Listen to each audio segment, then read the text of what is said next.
Story के start में हम अलेक्सा को देखते हैं जो कि एक परी होती है जिसके सर पर दो सींग और उड़ने के लिए पंख होते हैं।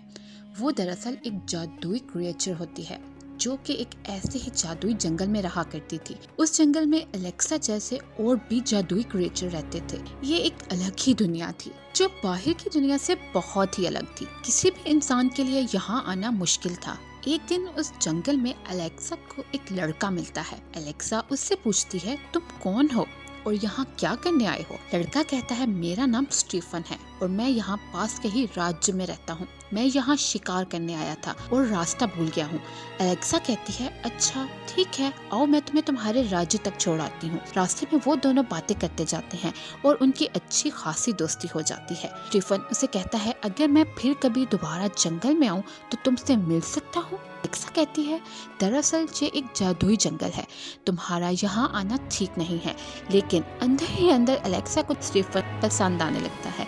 स्टीफन उससे हाथ मिलाने लगता है लेकिन अलेक्सा उसे हाथ नहीं मिलाती क्योंकि स्टीफन ने लोहे की रिंग हाथ में पहनी होती है और अलेक्सा उसे कहती है कि लोहा हमें कमजोर करता है, अगली बार आओगे तो इसे पहनकर मत आना। उसके बाद स्टीफन खुशी खुशी चला जाता है। लेकिन वो जिस राज्य से आया था उसका राजा उस जंगल में कब्जा करना चाहता था क्योंकि उसे लगता था यहाँ बहुत ही बड़ा खजाना है।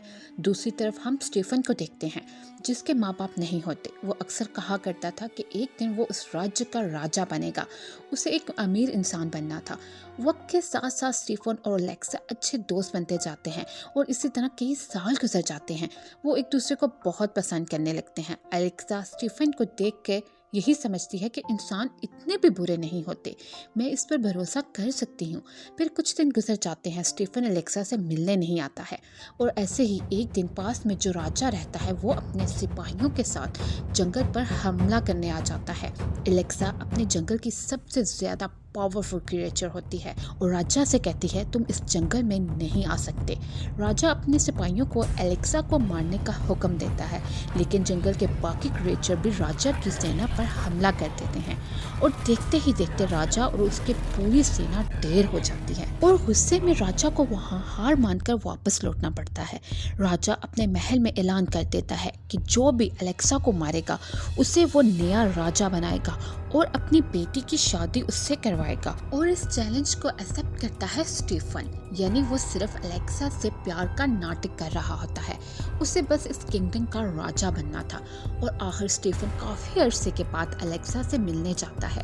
अलेक्सा उसके ऊपर काफी गुस्सा होती है और उससे पूछती है, क्या तुम्हें हमारी दोस्ती की एक बार भी याद नहीं आई? इस पर स्टीफन कहता है कि मुझे माफ कर दो, मैं थोड़ा काम में मसरूफ हो गया था लेकिन मैं तुम्हें आज तक नहीं भूला हूँ और अभी भी मैं तुम्हें यही बताने आया था कि राजा तुम्हें मारना चाहता है। अलेक्सा उसे माफ कर देती है और दोनों फिर बैठकर बातें करने लगते हैं। स्टीफन अलेक्सा को बेहोशी की दवा पिला देता है और वो बेहोश हो जाती है और स्टीफन उसे बेहोश होने के बाद अपने चाकू से मारने की कोशिश करता है लेकिन जादू की वजह से उसे मार नहीं पाता। अगली सुबह जब अलेक्सा की आंख खुलती है तो वो देखती है कि उसके पंख काट दिए हैं और वो काफी जख्मी होती है, जिसे देखकर वो समझ आती है कि ये काम स्टीफन ने ही किया है। वो काफी गुस्सा होती है और जोर जोर से रोने लगती है। और वहीं दूसरी तरफ स्टीफन अलेक्सा के पर राजा को देते हुए कहता है कि मैंने अपना काम पूरा किया है। राजा उसे देखकर काफी खुश होता है और उसे नया राजा बनाते हुए अपनी बेटी की शादी स्टीफन से करवाता है। स्टीफन का यह सपना पूरा हो जाता है। और दूसरी तरफ जंगल में अलेक्सा काफी गुस्से में रहने लगती है। उसकी मासूमियत कहीं पर खो जाती है। एक दिन वो देखती है कि एक शिकारी एक कौवे को मार रहा है। ये देखे उसे अच्छा नहीं लगता। वो उस कौवे को इंसान बना देती है। उसे देखकर शिकारी डर कर भाग जाता है। फिर वो कौवा जो इंसान बन गया था वो अलेक्सा के पास आता है और उसकी जान बचाने के लिए उसे थैंक्स कहता है और उसे कहता है कि मैं अब सारी जिंदगी तुम्हारी सेवा करूंगा। अलेक्सा उसका नाम डेविल रखती है और डेविल उसके लिए राजा से इंफॉर्मेशन ला कर देता है और अलेक्सा को पता चलता है कि स्टीफन वहाँ का नया राजा बना है और नया राजा बनने के लालच में ही उसने उसके पंख काटे हैं। अलेक्सा को इंसानों से नफरत होने लगती है। उसका इंसानों से पूरा भरोसा ही खत्म हो जाता है। और दूसरी तरफ हम देखते हैं कि स्टीफन के घर काफी अरसे के बाद बेटी पैदा होती है जिसका नाम प्रिंसेस आयना रखा जाता है। इस सब से अलेक्सा को बहुत गुस्सा आता है और जब सेलिब्रेशन चल रहा होता है तो अलेक्सा भी उस महल में आती है और वो उसे छोटी सी बच्ची के पास आकर कहती है कि तुम बहुत ही प्यारी हो, लेकिन जैसे ही तुम 16 साल की होगी तुम्हारे हाथ में सुई चुभेगी, जिसके बाद तुम्हारी मौत हो जाएगी।